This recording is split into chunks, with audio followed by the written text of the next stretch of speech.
बदन के ऊपर पैबंद लगे लिबास पहनने वाले वो फाका मस्त क्या उमरा की फहरिस्त में आते थे।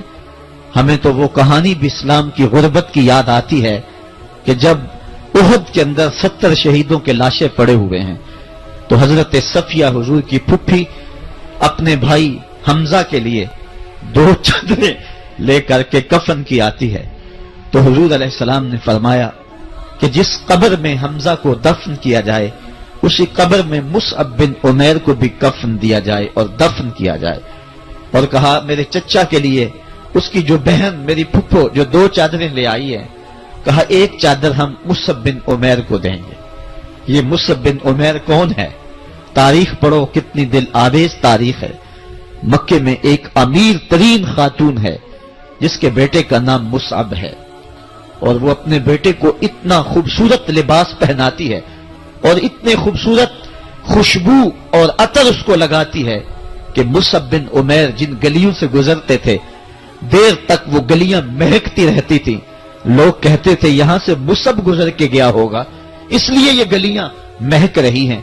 अच्छा, फिर मुसअब पे नजर पड़ती है मेरे मोहम्मद अरबी की और मुसअब बिन उमैर हुजूर की जुल्फों का असीर हो जाता है। मां काफिरा है, जब पता चलता है तो उसका लिबास भी छीन लेती है, सहूलतें और आसूदगियां भी वापस ले लेती है। फिर वो वक्त भी आया कि मुसअब बिन उमैर हबशा की जानिब हिजरत कर जाते हैं। मक्के के हालात कुछ थोड़े से खुशगवार नजर आए तो वो हबशा से वापस मक्के जब पलटे तो उनके बदन पे जो चादर थी वो जगह जगह से फटी हुई थी। मेरे आका करीम अलैहिस्सलाम ने देखा तो हुजूर की आंखों में आंसू टपकने लगे। कहा ये वही मुसअब है जो इतना खुशपोश नौजवान था कि मैंने पूरे मक्के में इससे खूबसूरत लिबास पहनने वाला कोई दूसरा शख्स नहीं देखा। और आज मेरे मुसअब को पहनने के लिए जो चादर मुयस्सर है वो भी जगह जगह से फटी हुई है। ये इस्लाम की गुर्बत की कहानी है। और आज उहद में यही मुसअब बिन उमैर शहीद हो जाते हैं और उनके लिए कफन भी दस्तयाब नहीं है। हुजूर ने कहा जो मेरे चचा के लिए 2 चादरें लाई हैं उनमें से एक का कफन मुसअब को दे दो ना और दूसरी चादर से कफन मेरे चचा को दे दिया जाए। अच्छा, हजरत मुसअब के लिए बड़ी चादर रख दी गई और हजरत अमीर हमजा के लिए जो चादर थी वो छोटी थी। अगर सर ढांपते थे तो पांव नंगे हो जाते, अगर पांव ढांपते थे तो सर नंगा हो जाता। हुजूर ने फरमाया मेरे चचा का सर ढांप दो और पांव के ऊपर इस खरनामी घास डाल दो। मैं ये इस्लाम की गुर्बत की कहानी तुम्हें सुना रहा हूं। जब मेरे रसूल के चचा के लिए पूरे कफन का टुकड़ा भी दस्तयाब नहीं था, इस्लाम उस वक्त भी इज्जत पा गया था।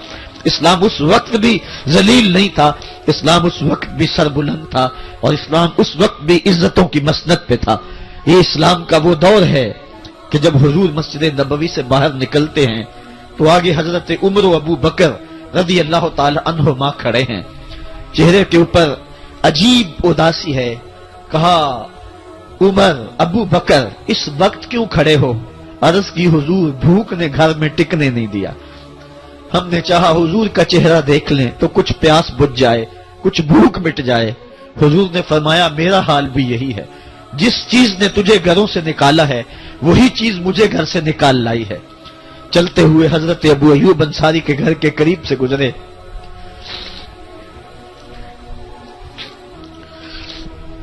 हुजूर की खुशबू पाके वो बाहर आ गए। अर्ज की बंदा नवाज आज मेरे मेहमान नहीं बनते? हुजूर ने कहा तुम्हारी मर्जी। घर ले गए, चटाई बिछाई, हुजूर को बिठाया, घर वालों को बकरी का बच्चा ज़बह करके दिया।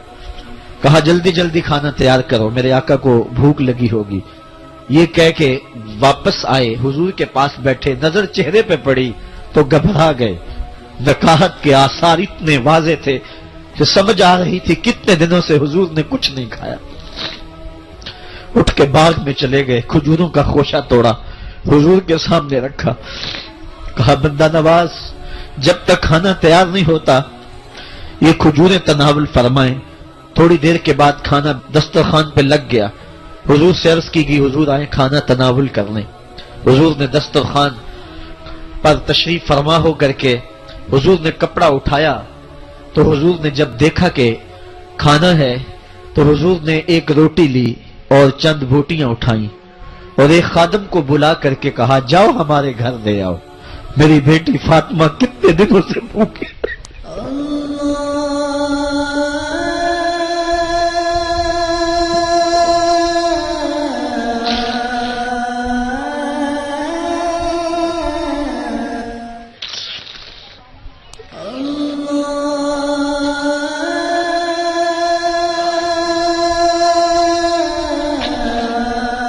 کہا جاؤ ہمارے گھر لے آؤ، میری فاطمہ کتنے دنوں سے بھوکی بیٹھی ہوئی ہے۔